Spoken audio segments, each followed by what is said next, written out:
全网最香的瓜，今天你吃了吗？欢迎收看愚人节。陈奕迅康复后，第一场在高雄演唱会上爆咳，导致唱歌中断，边咳嗽边挥手示意自己没事。刚开始的时候，陈奕迅还活力满满，在舞台上又唱又跳，状态不错，现场气氛也很好，台下的粉丝们也都沉浸在他的精彩表演中，欢呼声、尖叫声此起彼伏。可演唱会还没过半，陈奕迅突然开始猛烈咳嗽，看得出来他已经极力想要忍住了，但还是没忍住。他一边咳嗽，一边还努力想要继续唱歌，可咳嗽声却越来越剧烈。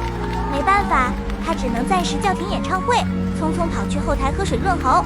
虽然他尽量用轻松的语气掩盖这一突发状况，但是明眼人都能看出来他身体确实不太好。不仅如此，还有人爆料说陈奕迅这2天的素颜状态更糟糕，面部发青，眼窝深陷，双眼无神，完全是大病初愈的状态。大部分人都感染过新冠病毒，病的时候就死去活来，难受的厉害，后遗症也是很漫长的。有的人感染过后，需要长达3-4个月到半年才能彻底好起来，更有甚者感染过后就出现白肺、肺部纤维化的症状，免疫力也会严重下降，需要长时间静养才能慢慢缓过来。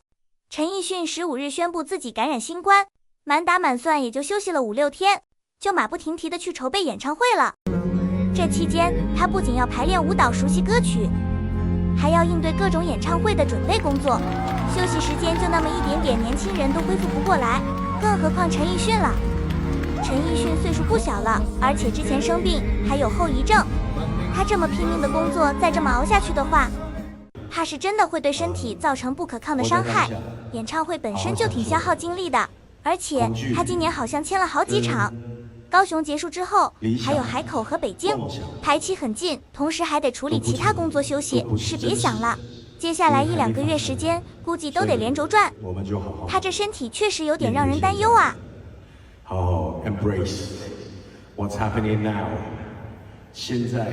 是最真实的。别只看不说话，留言点个赞，订阅愚人节，你想吃的瓜马上安排，我们下次见。